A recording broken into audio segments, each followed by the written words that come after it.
Assalamu alaikum rahmatullahi wa barakatuh. Hope you're doing well. We're continuing our reading of Suetonius's The Lives of the Caesars, and we are in the section dealing with Augustus, okay? Octavius. It has been enlightening, fun facts, all that good stuff. Let's begin. Bismillah ar-Rahman ar-Rahim. At the age of 4, he lost his father. In his 12th year, he delivered a funeral oration to the assembled people in honor of his grandmother Julia. 4 years later, after assuming the gown of manhood, now notice here the gown of manhood, he received military prizes at Caesar's African triumph.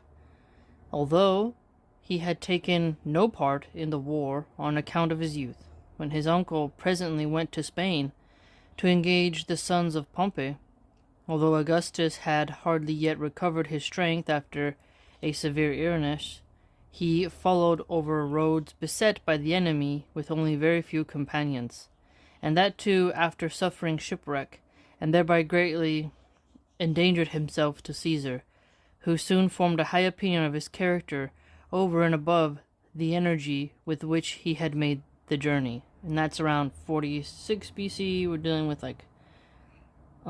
different points. So we had previously 63 BC, 27 BC, 44 BC, 46 BC. So here we're noticing one of the archetypal manhood ethos here, where you're loyal to someone even at great risk to yourself. And this is also something that is brought up a lot about Octavius's youth, where he went over dangerous territories, and that was something that made Caesar look highly upon him. When Caesar, after recovering the Spanish provinces, planned an expedition against the Dacians and then against the Parthians, Augustus, who had been sent on in advance to Apollonia, devoted his leisure to study. As soon as he learned that his uncle had been slain and that he was his heir, he was in doubt for some time whether to appeal the nearest legions, but gave up the idea as hasty and premature. He did, however, return to the city and enter upon his inheritance, in spite of the doubts of his mother and the strong opposition of his stepfather. Stepdad's trying to get in the way. The ex-consul Marcius Philippus. Then he levied armies and henceforth ruled the state, at first with Marcus Antonius and Marcus Lepidus, then with Antony alone for nearly 12 years, and finally himself for 44. Perfect. Okay, so the triumvirate, very famous. Did I already? Okay, let's write that. Triumvirate. Very famous. Even in The Sopranos, they made this a reference to this, and it's difficult to do. But a lot of people only remember Mark Antony. They don't really remember Marcus Lepidus. Two Marcuses, right? Having given, as it were, a summary of his life, I shall now take up its various phases one by one, not in chronological order, but by classes, to make the account clearer and more intelligible. The civil war which he waged were 5, called by the names of Mutina, Philippi, Perusia, Sicily, and Actium. The first and last of these were against Marcus Antonius, the second against Brutus and Cassius, the third against Lucius Antonius, brother of the triumvir, and the fourth against Sextus Pompeius, son of Gnaeus. The initial reason for all these wars was this: since he considered nothing more incumbent on him than to avenge his uncle's death and maintain the validity of his enactments. So everything that Caesar enacted, Octavius wanted to keep those holding strong. Immediately on returning from Apollonia, he resolved to surprise Brutus and Cassius by taking up arms against them, and when they foresaw the danger and fled, to resort to law and prosecute them for murder in their absence. Ooh, so, okay. So by the book. So by the sword or by the pen, essentially, right? So using the legalism in his favor.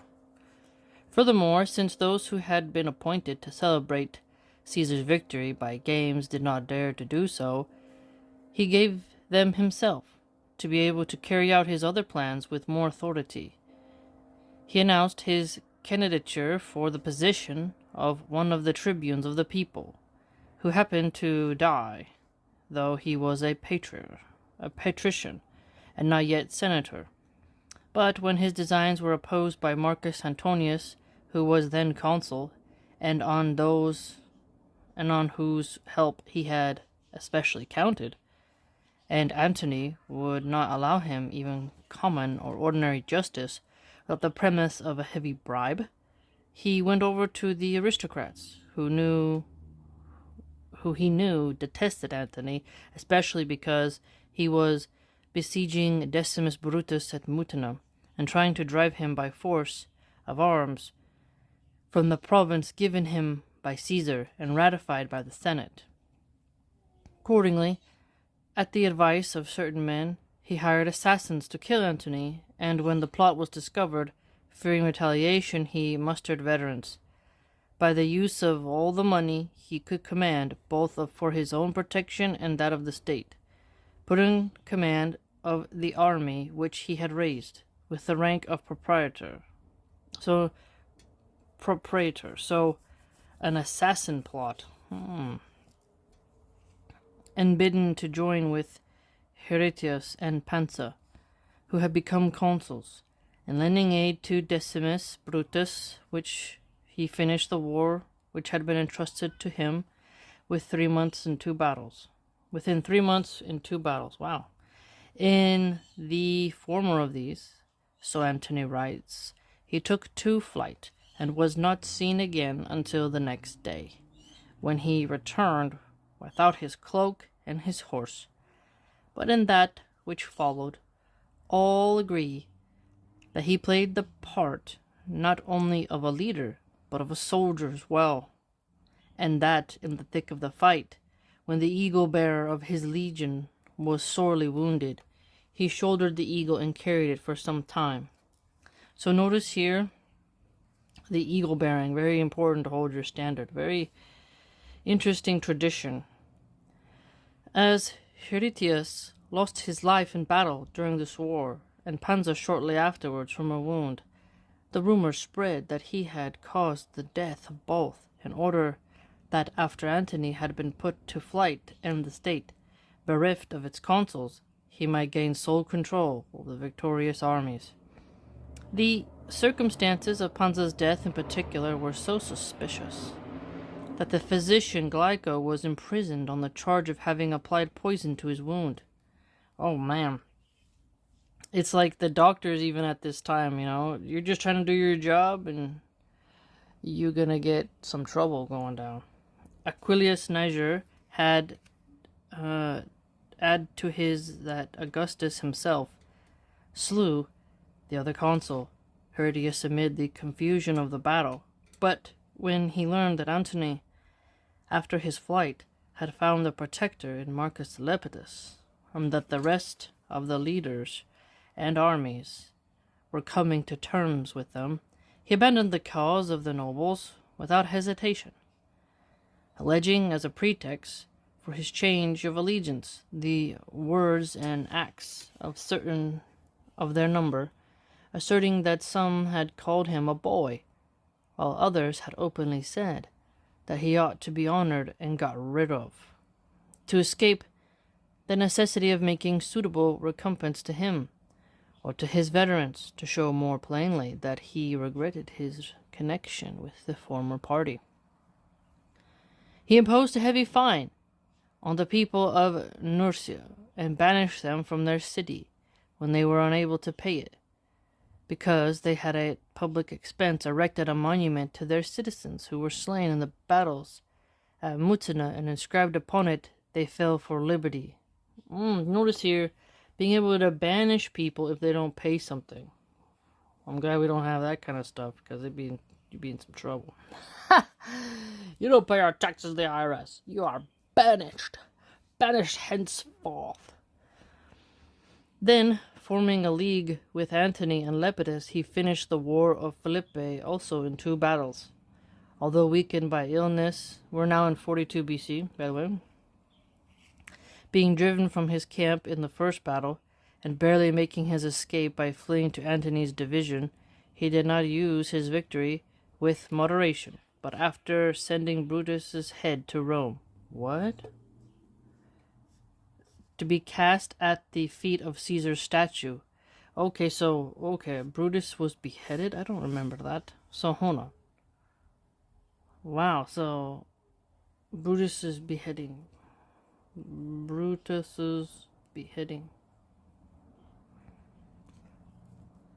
Wow, could you imagine? Very symbolic.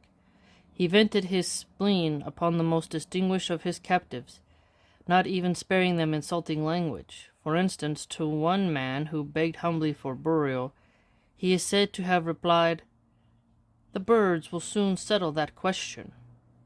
When 2 others, father and son, begged for their lives, he is said to have bidden them cast lots or play mora, to decide which should be spared, and then to have looked on while both died, since the father was executed because he offered to die for his son, and the latter thereupon took his own life. Because of this, the rest, including Marcus Favonius, the well-known imitator of Cato, saluted Antony respectfully as imperator when they were led out in chains, but lashed Augustus to his face with the foulest abuse. Oh, so notice that. Imitator of Cato. So saluted Antony respectfully as imperator. They were led out in chains, but lashed Augustus to his face with the foulest abuse. So even though they're chained up, they're still mouthing off. When the duties of administration were divided after the victory, Antony undertaking to restore order in the east, and Augustus to lead the veterans back to Italy, and assign them lands in the municipalities, he could neither satisfy the veterans nor the landowners, since the latter complained that they were driven from their homes, and the former that they were not being treated as their services had led them to hope. When Lucius Antonius at this juncture attempted a revolution, relying on his position as consul and his brother's power, he forced him to take refuge in Perusia and starved him into surrender, not, however, without great personal danger, both before and during the war, for at an exhibition of games, when he had given orders that a common soldier who was sitting in the 14 rows be put out by an attendant, the report was spread by his detractors that he had the man killed later and tortured as well, whereupon he all but lost his life in a furious mob of soldiers, owing his escape to the sudden appearance of the missing man, safe and sound again. When he was sacrificing near the walls of Perusia, he was well nigh cut off by a band of gladiators who had made a sally from the town. So these renegade gladiators, why are they not in the Colosseum? Get them over there now. After the capture of Perusia, he took vengeance on many, meeting all attempts to beg for pardon or to make excuses with the one reply, "You must die." Some write that the 300 men of both orders were selected from the prisoners of war and sacrificed on the Ides of March, like so many victims at the altar raised to the deified Julius. Some have written that he took up arms of a set of purpose to unmask his secret opponents, and those whom fear rather than goodwill kept faithful to him, by giving them a chance to follow the lead of Lucius Antonius, and then by vanquishing them and confiscating their estates to pay the rewards promised to his veterans. So confiscating their estates to pay the veterans, like, whoa. Wow. That's rough. Your whole state snatched up by the government. Now, notice here, to unmask his secret opponents, those whom fear kept in line rather than goodwill. But if you recall, Niccolo Machiavelli said it was better to be feared than loved, but to be feared and not hated, because that actually keeps you safer, he argued. It was a very interesting book. Check out that playlist. The Sicilian War was among the first that he began, but it was long drawn out by many interruptions. Now, for the purpose of rebuilding his fleets, which he twice lost by shipwreck and storms, and that too in the summer, and again by making peace at the demand of the people, when supplies were cut off and there was a severe famine. Finally, after new ships had been built and 20,000 slaves set free and trained, new oarsmen, he had made the Julian harbor at bay by letting the sea into the Lucrine Lake and Lake Avernus. After drilling his forces there all winter, he defeated Pompey between Mylae and Naulochus, though just before the battle he was suddenly overcome by so deep a sleep that his friends had to awaken him to give the signal. And it was this, I think, that gave Antony opportunity for the taunt. He could not even look with steady eyes at the fleet when it was ready for battle, but lay in a stupor on his back, looking up at the sky, and did not rise or appear before the soldiers until the enemy's ships had been put to flight by Marcus Agrippa. Ooh, so sauciness. Very saucy. Some censored another act and sang of this, declaring that when his fleets were lost in the storm, he cried out, "I will have the victory spite of Neptune," and that on the next day, on which there were games in the circus, he removed the statue of that god from the sacred procession, and it is safe to say that in none of his wars he did encounter more dangers or greater ones. For when he had transported an army to Sicily, and was on his way back to the rest of his forces on the mainland, he was surprised by Pompey's admirals, Democeres and Apollophanes, and barely escape with but a single ship. Again he was going on foot to Rhegium by way of Locri. He saw some of Pompey's biarms coasting along the shore, and taking them for his own ships and going down to the beach, narrowly escaped capture.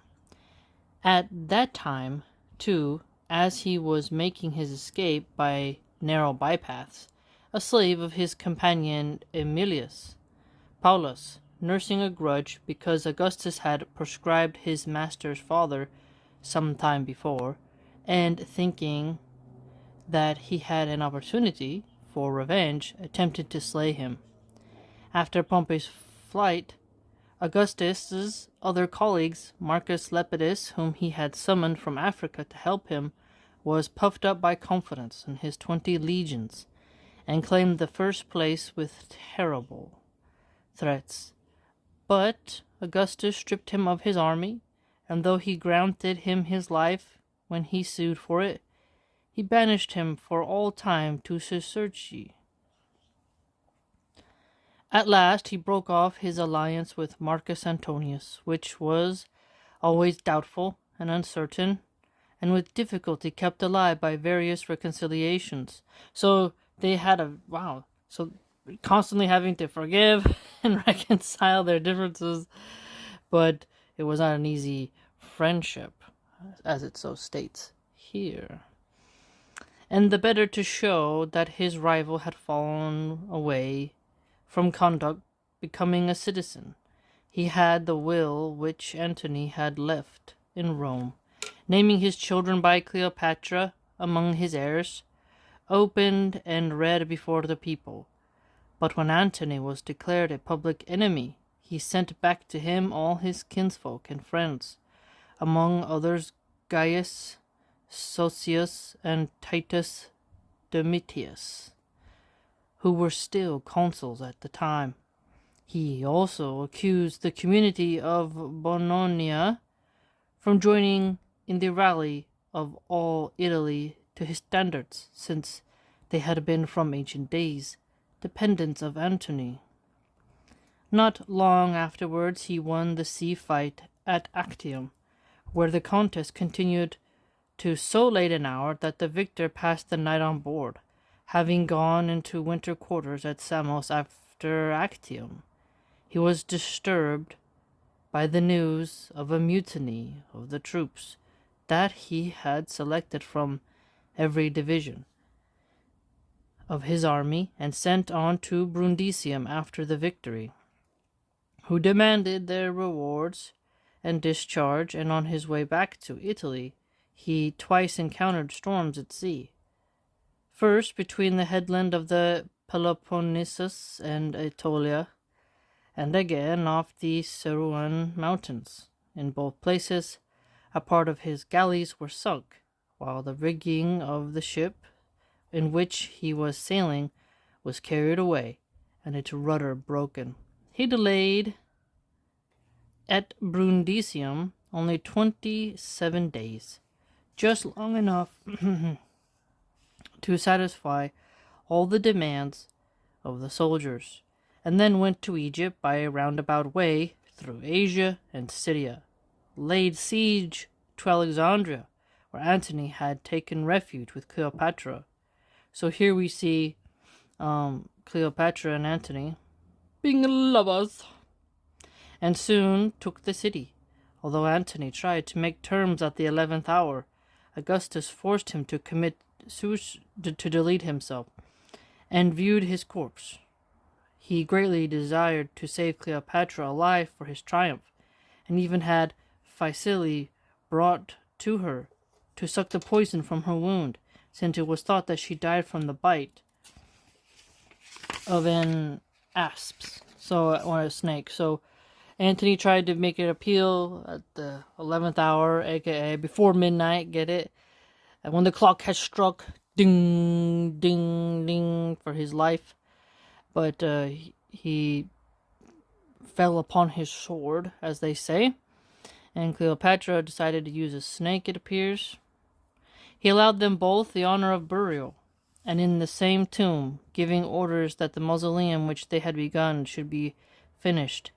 The young Antony, the elder of Fulvia's 2 sons, he dragged from the image of the deified Julius, to which he had fled after many vain entreaties, and slew him. Caesarion, too, whom Cleopatra fathered on Caesar, he overtook in his flight, brought back and put to death, but he spared the rest of the offspring of Antony and Cleopatra, and afterwards maintained and reared them according to their several positions, as carefully as it were his own kin. So, Caesarion, look at that. That's interesting. Caesar adopted Augustus, and then Augustus slays his biological child. Rough. So Antony was a stepdad, but also, it appears here, he had children with Cleopatra. Wow. And then this Suetonius contends that Augustus raised Antony's children. I don't understand, why wouldn't he spare Caesarion and put the others to the sword? Doesn't make sense to me. Maybe because he would have been an heir to both empires or something? I wonder. About this time, he had the sarcophagus and body of Alexander the Great brought forth from its shrine. Why? And after gazing on it, showed his respect by placing upon it a golden crown and strewing it with flowers. And being then asked whether he wished to see the tomb of the Ptolemies as well, he replied, "My wish was to see a king, not a corpse." he reduced Egypt to the form of a province, and then, to make it more fruitful and better adapted to supply the city with grain, he set his soldiers at work cleaning out the canals into which the Nile overflows, which in the course of many years had become choked with mud, to the extend the fame of his victory at Actium and perpetuate its memory. He founded a city called Nicopolis near Actium, and provided for the celebrations of games there every 5 years. Enlarged the ancient temple of Apollo, and after adorning the site of the camp, which he had occupied, with naval trophies, consecrated it to Neptune and Mars. So, Egypt, that's really quite interesting. He introduced Roman gods in Egypt. So, you can see the relationship of the Egyptian polytheism with Roman polytheism. What an interesting history. So, Suetonius argues that Augustus was able to see the sarcophagus of Alexander the Great. So, that's intense. Wow. I wonder where that is today. After this, he nipped in the bud at various times several outbreaks, attempts at revolution, and conspiracies which were betrayed before they became formidable. The ringleaders were first the young Lepidus, then Varro Murena and Fannius Capio, later Marcus Ignatius, next Plautius Rufus and Lucius Paulus, husband of the emperor's granddaughter, and besides these, Lucius Adasius, who had been charged with forgery, and was moreover old and feeble. Joe Biden. Also, Asinius Epicadus, a half-breed of Parthian descent, and finally Telephus, slave and page of a woman, for even men of the lowest condition conspired against him, and imperiled his safety. Adasius and Epicadus had planned to take his daughter Julia and his grandson Agrippa by force to the armies from the islands where they were confined. That's wild. Julia, like he sent his daughter Julia to that island. His grandson, grandson Agrippa. Telephus set upon both Augustus and the Senate, under the delusion that he himself was destined for empire. Even a soldier's servant from the army in Illyricum, who had escaped the vigilance of the doorkeepers, was caught at night near the emperor's bedroom, armed with a hunting knife. But whether the fellow was crazed, or feigned madness in question, since nothing could be wrung from him by torture. So look at that. That dude, a soldier's servant, wanted to murk him. He was tortured and he didn't give up any reason. Wow. Ouch. He carried on but 2 foreign wars in person, in Dalmatia when he was but a youth, and with the Cantabrians after the overthrow of Antony. He was wounded too in the former campaign, being struck on the right knee with a stone in one battle, and in another having a leg and both arms severely injured by the collapsing of a bridge. His other wars he carried on through his generals, although he was either present at some of those in Pannonia and Germany, or was not far from the front, since he went from the city as far as Ravenna, Mediolanum, and Aquileia. In part as leader, and in part with armies serving under his auspices, he subdued Cantabria, Aquitania, Pannonia, Dalmatia, and all Illyricum, as well as Raetia, and the Vindelici and Salaci, which are Alpine tribes.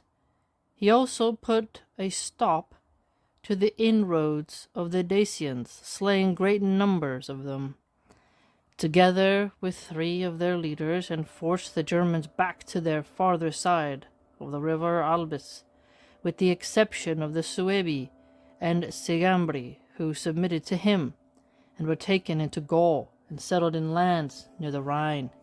He reduced to submission other peoples too, that were in a state of unrest. So we're noticing here a great propensity to really conquer some areas and really get them under control.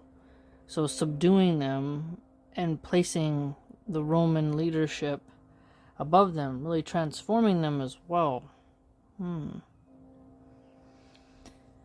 But he never made war on any nation without just and due cause, and he was so far from desiring to increase his dominion or his military glory at any cost, that he forced the chiefs of certain barbarians to take oath in the temple of Mars, the Avenger, that they would faithfully keep the peace for which they asked.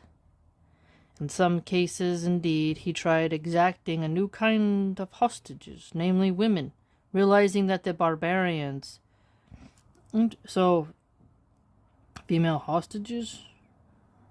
Disregarding pledges secured by males, but all were given the privilege of reclaiming their hostages whenever they wished. On those who rebelled, often under circumstances of special treachery, he never inflicted any severe punishment on that of selling the prisoners, with the condition that they should not pass their term of slavery in a country near their own, nor be set free within 30 years. Dang! Roman slavery. Roman slavery. The reputation for prowess and moderation which he thus gained led even the Indians and the Scythians, nations known to us only now by hearsay, to send envoys of their own free will, and sue for his friendship and that of the Roman people. The Parthians, too, readily yielded to him, when he laid claim to Armenia, and at his demand surrendered the standards which they had taken from Marcus Crassus and Marcus Antonius. They offered him hostages besides, and once when there were several claimants of their throne, they would accept only the one whom he selected. So he was So he was able to control who gets onto the throne, exiling people, selling people into slavery, but not letting them be too close to a country where they originated from. Interesting. They might be freed by their countrymen. Maybe that was like something he was worried about.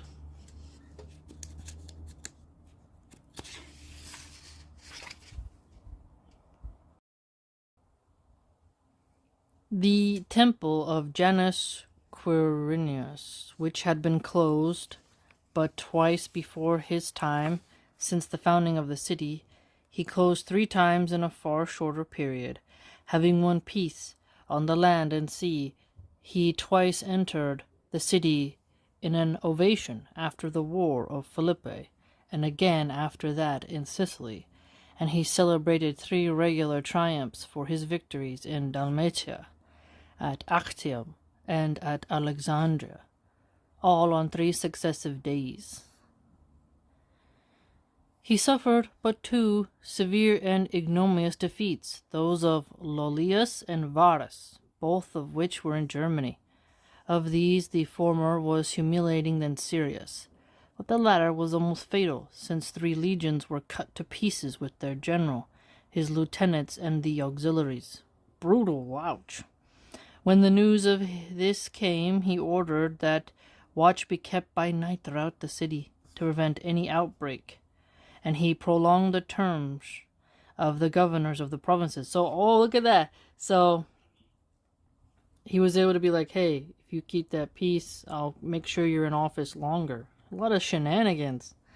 This is interesting. You're seeing that, You would think, oh, we're a republic, so they're representing the people's representatives. But then you see a lot of the rulers really cutting across from the people. And of course, they're not democratic, but I'm just saying, not that I'm not saying I like democracy. I'm just noticing, as you look at this, these emperors kind of doing what they want, these rulers, not really sticking to the letter of the law. That the allies might be held to their allegiance by experienced men with whom they were acquainted. He also vowed great games to Jupiter Optimus Maximus, in case the condition of the commonwealth should improve, a thing which had been done in the Cimbric and Marsic wars. In fact, they say that he was so greatly affected that for several months in succession he cut neither his beard nor his hair. So notice your long hair. And sometimes he would dash his head against a door, crying, Quintilius Varus, give me back my legions. And he observed the day of the disaster each year as one of sorrow and mourning. Wow, so he's mourning for his legions.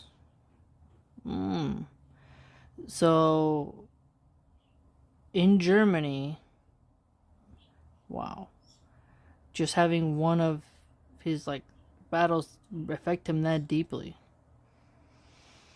He didn't let his hair grow. He let his hair grow. He seems mournful. Imagine if you kind of saw your leader do that today. It'd be interesting. I wonder if Trump would ever mourn. He just gave a speech about Iran. Like, if those people die in war, these things happen. Basically doing a Lord Farquaad from Shrek speech. Some of you may die, but that's a price I'm willing to pay. Whereas if you look at Augustus here, this is something quite different. Mourning the soldiers you lost, not wanting to lose. Compare that to how Pete Hegseth behaves, and Ted Cruz and Lindsey Graham. Something you can just see the differences here. Observing the day of disaster each year as a sorrow and mourning. He made many changes and innovations in the army, besides reviving some usages of former times. He exacted the strictest discipline. It was with great reluctance that he allowed even his generals to visit their wives. I wonder why. Oh, because they might be like, stay, I love you. Woman's embrace, intimacy, distracted them.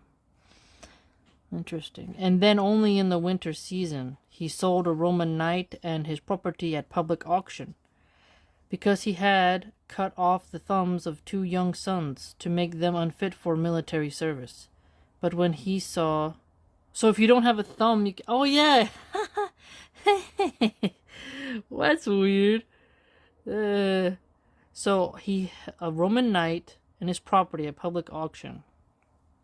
So that Roman knight had 2 sons, and he cut off his son's thumbs so that they wouldn't make it into the military?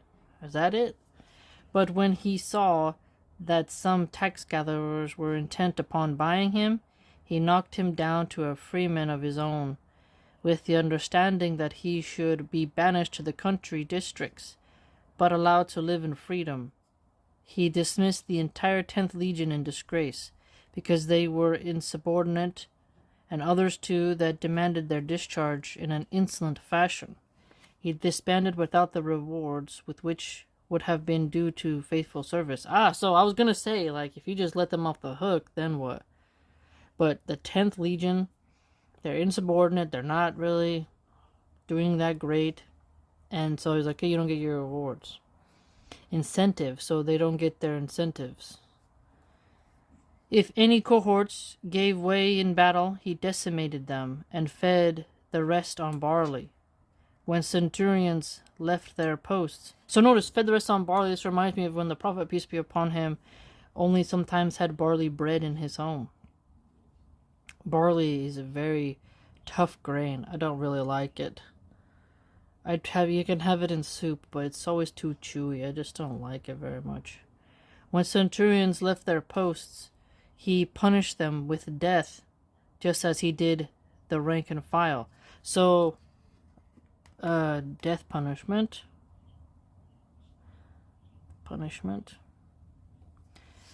And for faults of other kinds, he imposed various ignominious penalties, such as ordering them to stand all day long before the general's tent, sometimes in their tunics, without their sword belts, or again holding 10-foot poles or even a clod of earth. Wow, 10-foot poles. So punishments. I always wondered, like, because you see in movies how they would punish American soldiers, like, I was like, how's that real? But I wonder if someone ever wrote a book on how they would punish somebody for not obeying the orders. That's interesting. After the civil wars, he never called any of the troops comrades, either in the assembly or in the edict, but always soldiers, and he would not allow them to be addressed otherwise. Even by those of his sons or stepsons who held military commands, thinking the former term too flattering for the requirements of discipline. The peaceful state of the times and his own dignity and that of his household, except as a fire brigade at Rome, and when there was fear of riots in times of scarcity, he employed freedmen as soldiers only twice, once as a guard for the colonies in the vicinity of Illyricum, and again to defend the bank of the river Rhine. Even these he levied on men and women of means while they were still slaves. And at once he gave them freedom, and he kept them under their original standard, not mingling them with the soldiers of free birth, or arming them in the same fashion. So notice here, they're gonna be called soldiers in every context. Wow. And even his own family members who were in there.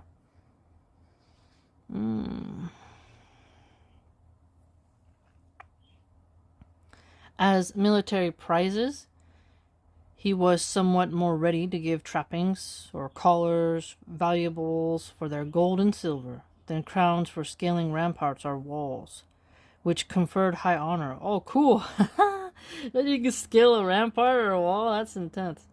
The latter he gave as sparingly as possible and without favoritism, even to the common soldiers. He presented Marcus Agrippa with a blue banner in Sicily after his naval victory.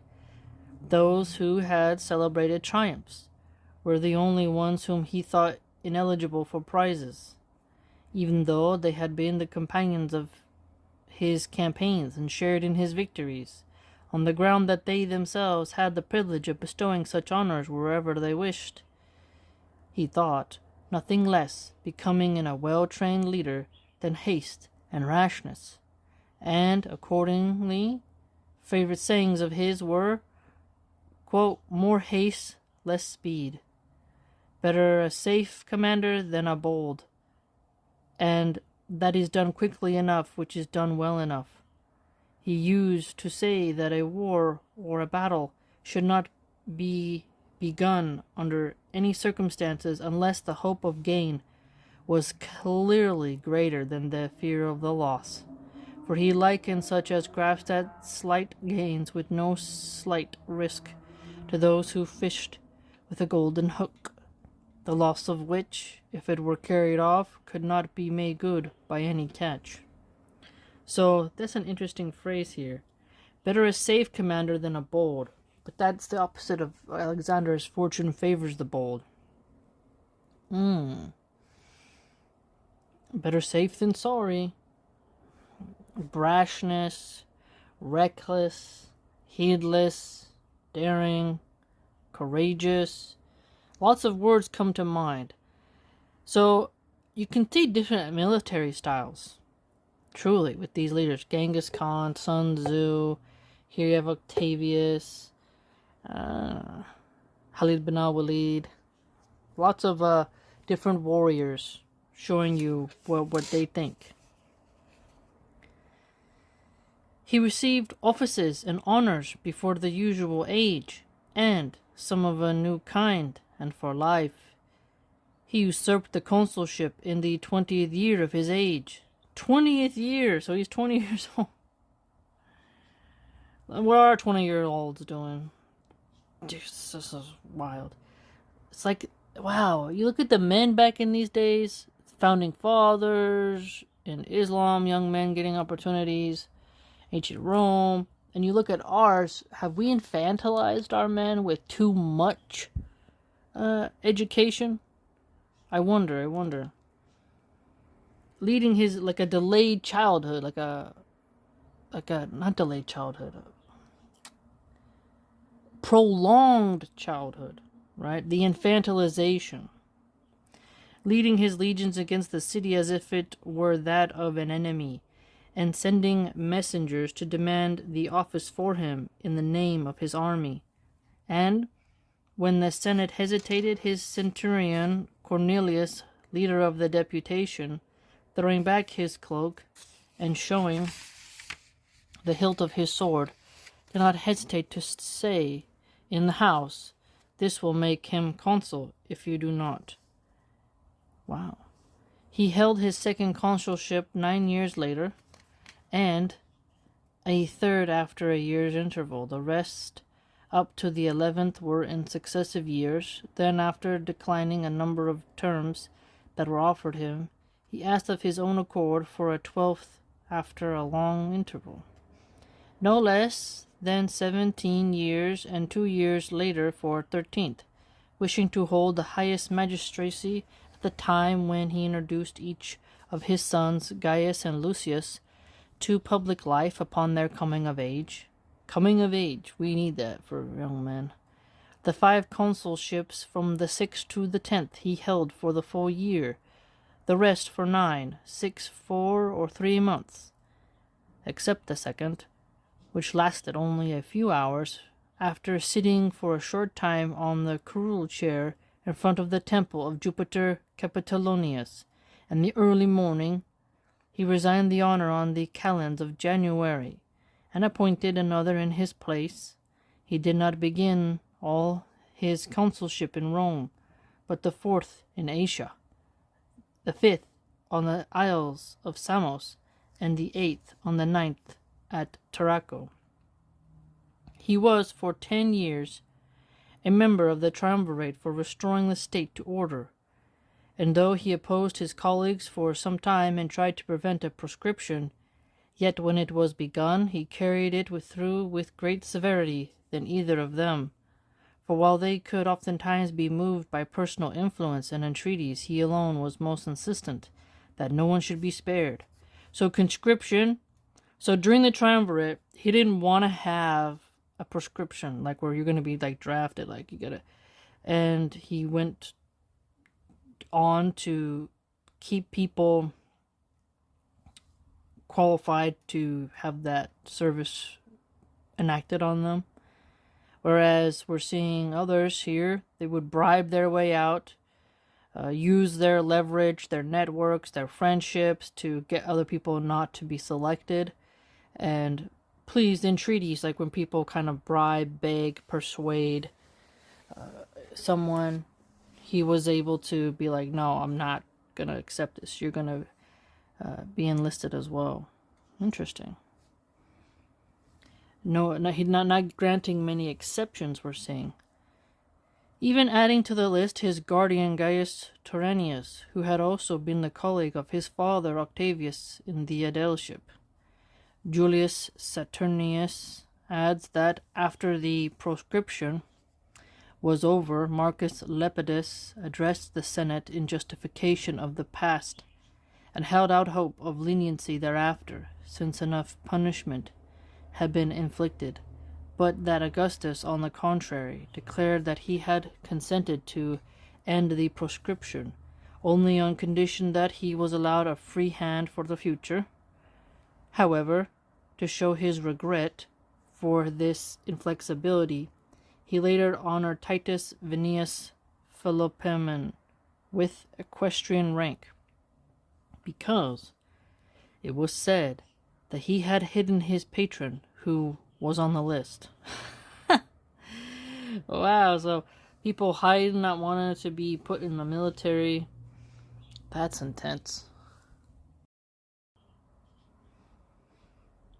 While he was a triumvir, Augustus incurred general detestation by many of his acts. For example, when he was addressing the soldiers, and a throng of civilians had been admitted to the assembly, noticing that Pinerius, a Roman knight, was taking notes, he ordered that he be stabbed on the spot, thinking him an eavesdropper and a spy, because Tedius, Afer, and consul-elect railed at some act of his in spiteful terms. He uttered such terrible threats that after committed self-deletion. Again, when Quintus Gallius, a praetor, held some folded tablets under his robe, as he was paying his respects, Augustus, suspecting that he had a sword concealed there, did not dare to make a search on the spot, for fear it should turn out to be something else. But, a little later, he had Gallius hustled from the tribunal by some centurions and soldiers, tortured him as if he were a slave, and though he made no confession, ordered his execution, first tearing out the man's eyes with his own hand. He himself writes, however, that Gallius made a treacherous attack on him after asking for an audience, and was haled to prison, and that after he was dismissed under the sentence of banishment, he either lost his life by shipwreck or was waylaid by brigands. Dang! Plucking out them eyes, doing that with your own hands, that's intense. Rome was rough. Very intense. I was just having a joke in my head. You think if someone's saying that to Dan Crenshaw, because he's like a pirate, he got a pirate eye patch. He received the tribunican power for life, and once or twice chose a colleague in the office for periods of 5 years each. He was also given the supervision of morals and of the laws for all time, and by the virtue of this position, although without the title of censor, he nevertheless took the census thrice, the first and last time with a colleague, the second time alone. He twice thought of restoring the republic, first immediately after the overthrow of Antony, remembering that his rival had often made the charge that it was his fault that it was not restored, and again in the weariness of a lingering illness, when he went so far as to summon the magistrates and the Senate to his house and submit an account of the general condition of the empire, reflecting, however, that as he himself would not be free from danger if he should retire, so too it would be hazardous to trust the state to the control of the populace. Oh, notice that. Hazardous to trust the state to the control of the populace. No democracy. Democracy. He continued to keep it in his hands, and it is not easy to say whether his intentions or their results were the better.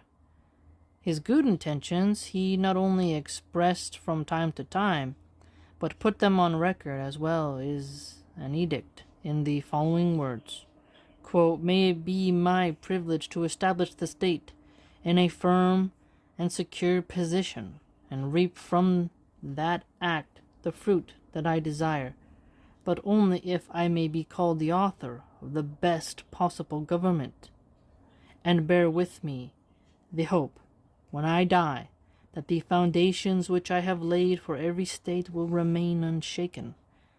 And he realized his hope by making every effort to prevent any dissatisfaction with the new regime. Interesting. So, remain unshaken. Kind of like today, you have politicians wanting to undo each other's legacy. The biggest rival is what Trump is doing to Obama's stuff and Biden's stuff. We call the Obama era, right? But I'm calling this now, when Trump's out of office and when he dies, there's going to be a mass wiping of his legacy. And I kind of support that, because he was not a good leader ever. And I think the MAGA hats erase that cult as much as you can from memory, so that Trump's legacy goes down, And you'll see people, I truly believe, in the future campaigning on how much they will undo whatever Trump did. I think that'll be something in the future. Since the city was not adorned as the dignity of the empire demanded, and was exposed to flood and fire, he so beautified it that he could justly boast that he had found it built of brick, and left it in marble. He made it safe, too, for the future, so far as human foresight could provide for this. He built many public works, in particular the following: his forum with the Temple of Mars, the Avenger, the Temple of Apollo on the Palatine. So notice here, religious builds, religious places. This is interesting because in Islam, if you help contribute to the building of a mosque, right, you're going to get rewarded for that. And here we see in ancient Rome, leaders really did want to consecrate stuff and make religious sites. That's interesting. And the fane of Jupiter, the thunderer, on the Capitol. His reason for building the forum was the increase in the number of the people, and of cases at law which seemed to call for a third forum, since two were no longer adequate. Therefore it was opened to the public with same haste, before the Temple of Mars was finished, and it was provided that the public prosecutions be held there apart from the rest, as well as the selections of jurors by lot. He had made a vow to build the Temple of Mars in the war of Philippi, which he undertook to avenge his father. Accordingly, he declared that in it the Senate should consider wars and claims for triumphs. From it, those who were on their way to the provinces with military commands should be escorted, and to its victors, on their return, should bear the tokens of their triumph. He reared the Temple of Apollo in that part of his house on the Palatine, for which the soothsayers declared that the god had shown his desire by striking it with lightning. They always do that kind of stuff. Zeus and Apollo with lightning stuff. I don't believe it, obviously. La ilaha illallah. But it is interesting how in the Roman times you got a lot of that stuff going on with their writings, with lightning bolts and birds and omens and such. He joined to it columnades with Latin and Greek libraries, and when he was getting to be an old man, he often held meetings of the Senate there as well, and revised the list of jurors. He dedicated the shrine to Jupiter, the Thunderer, because of a narrow escape. For on his Cantabrian expedition, during a march by night, a flash of lightning grazed his litter and struck the slave dead who was carrying a torch before him. He constructed some works too in the name of others, his grandsons to wit, his wife and his sister, such as the colonnade and basilica of Gaius and Lucius, also the colonnades of Livia and Octavia, and the theatre of Marcellus. More than that, he often urged other prominent men to adorn the city with new monuments, or to restore and embellish old ones. So restoration projects, each according to his means. And many such works were built at that time by many men. For example, the Temple of Hercules, of the Muses by Marcius Philippus, the Temple of Diana by Lucius Cornificius, the Hall of Liberty by Asinius Pollio, the Temple of Saturn by Munatius Plancus, a theatre by Cornelius Balbus, and an amphitheatre by Statilius Taurus. and by Marcus Agrippa, in particular many magnificent structures. MashaAllah, that's very cool. Just all the stuff that he's done that we've learned so far. Now, if you were to look at just like how many public works are being done here, us as Muslims, we could think, yeah, we should use our money to help spread such beauty. And you don't really have a lot of that stuff nowadays. Like Trump's building a ballroom. That's only for the elites. It's not something religious. So imagine if you had like a Catholic president in America and then he like helped to build a very beautiful cathedral, or a Muslim leader of America and he built a beautiful mosque. That's nice, you know. But if you have an atheist leader, what's he gonna build? I don't know. It'd be cool if they could build a nice park area. But you can see some things that are happening in this time period where they're really focused on appeasing their gods. Now, a leader in America should have in his mind appeasing God, because you think about it, one nation under God, indivisible, with liberty and justice for all. Under God. Doesn't say which God. Okay, it doesn't say Jehovah, it doesn't say Yahweh, it says God. And it doesn't say gods. It's not a polytheistic term. So singular. Monotheistic, if you really look at it. So it can only be a monotheistic God. Very interesting. I hope you enjoyed. Very fun section. Learning quite a lot about Augustus. And we got to see some of the old tales about him.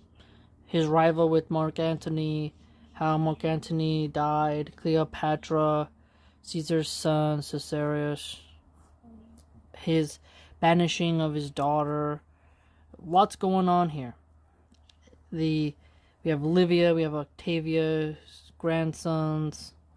Lucius seems to be a very common name, and so is Gaius. And Marcellus as well. So we also see lots of dedications to what they call Mars, Jupiter. We got a lot going on here. So fascinating, truly. Please like, comment, subscribe, share, and join the blog.